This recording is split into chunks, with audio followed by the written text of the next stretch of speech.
The year is 1861. America, once a beacon of unity, is fractured. 11 southern states, bound by the institution of slavery, secede from the Union. They form the Confederate States of America, raising their flag against the Stars and Stripes.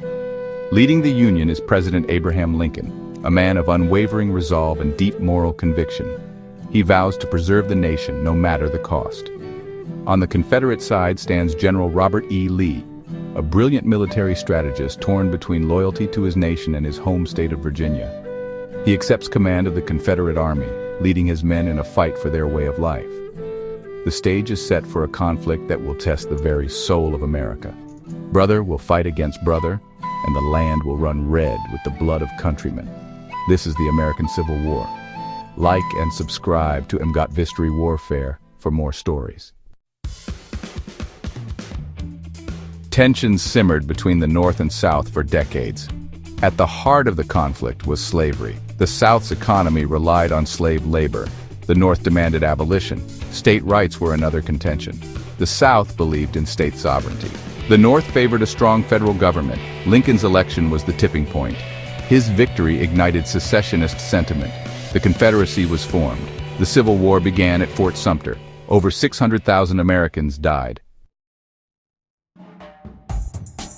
July 1st, 1863. The small town of Gettysburg, Pennsylvania, becomes the unlikely epicenter of a battle that will shape the course of the Civil War. Confederate General Robert E. Lee, emboldened by recent victories, seeks to deliver a decisive blow to the Union Army. For 3 agonizing days, the armies clash in a maelstrom of fire and fury.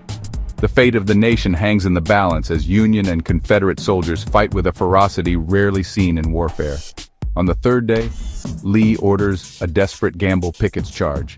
15,000 Confederate soldiers surge across an open field towards the Union lines. They are met with a storm of artillery and rifle fire. The charge is shattered, leaving the Confederate army decimated and demoralized. Lee retreats, his hopes of a swift victory dashed against the unwavering Union defense. Gettysburg becomes a turning point in the war, marking the beginning of the Confederacy's decline. September 17, 1862. The Battle of Antietam, fought near Sharpsburg, Maryland, becomes the bloodiest single day in American history. Confederate forces, led by Lee, clash with the Union Army of the Potomac under General George McClellan. From dawn till dusk, the two armies engage in a brutal back-and-forth struggle. The casualties are staggering. Over 22,000 men are killed, wounded, or missing in action. The ground is soaked in blood, staining the Antietam Creek a gruesome crimson. Despite suffering heavy losses, the Union Army holds its ground, thwarting Lee's invasion of the North. The battle ends in a tactical draw, but it has a profound strategic impact. Antietam provides Lincoln with the victory he needs to issue the Emancipation Proclamation, declaring the freedom of slaves in Confederate-held territory. The proclamation redefines the war, transforming it from a struggle to preserve the Union into a fight for human freedom. Vicksburg Fortress on the Mississippi. The Mississippi River, a vital artery for the Confederacy, becomes the target of a brilliant Union campaign led by General Ulysses S. Grant. Grant sets his sights on Vicksburg, Mississippi, a heavily fortified city that controls a key stretch of the river. For 6 weeks, Grant lays siege to Vicksburg, bombarding the city and cutting off its supply lines.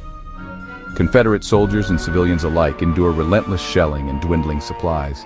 Starvation and disease ravage the city, pushing its defenders to the brink of collapse. On July 4, 1863, Vicksburg surrenders to Grant's forces. The Confederacy is dealt a crushing blow. The fall of Vicksburg, coupled with the Union victory at Gettysburg, marks a turning point in the war. The Union now controls the Mississippi River, effectively splitting the Confederacy in two. Shiloh bloodbath in Tennessee. The Battle of Shiloh, fought on April 6 and 7, 1862, shatters the illusion of a quick and decisive war. Confederate forces launch a surprise attack on Grant's army encamped near Pittsburgh Landing, Tennessee.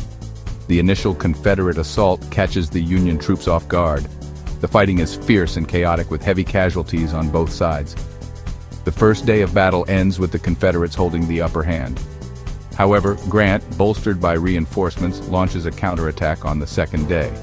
The Union forces push back against the Confederates, reclaiming lost ground and driving the enemy back.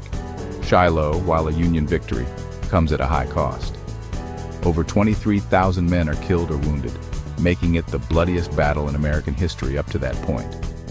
The brutality of Shiloh serves as a grim reminder of the horrors of war and the human cost of the conflict. Sherman's March, a swath of destruction.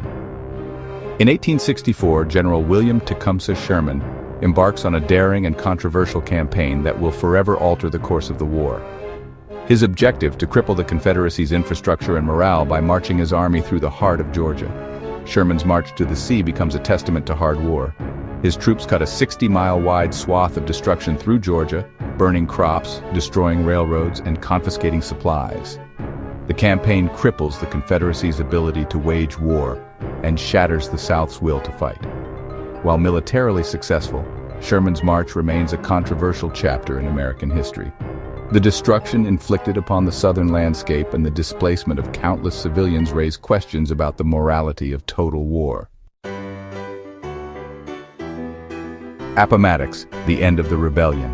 After 4 long years of bloodshed, the Confederacy is on its last legs. Lee's army, battered and exhausted, retreats westward, pursued relentlessly by Grant's forces. On April 9, 1865, Lee realizes the futility of further resistance. He agrees to meet with Grant at Appomattox Courthouse in Virginia. Inside the modest McLean House, the two generals meet to discuss the terms of surrender. Grant, ever the pragmatist, offers generous terms. Confederate soldiers are allowed to return home with their horses and sidearms. The war is over. The news spreads like wildfire. The South, after years of fighting, is defeated.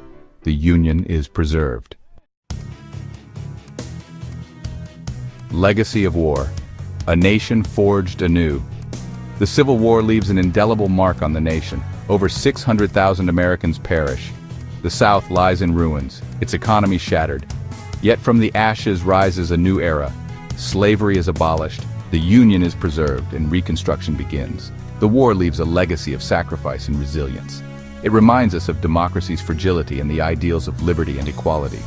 The Civil War paves the way for a more unified nation. It is a testament to the indomitable spirit of the American people. Don't miss out on more captivating journeys through history. Like and subscribe to emgotvhistory Warfare for more incredible stories and in-depth documentaries.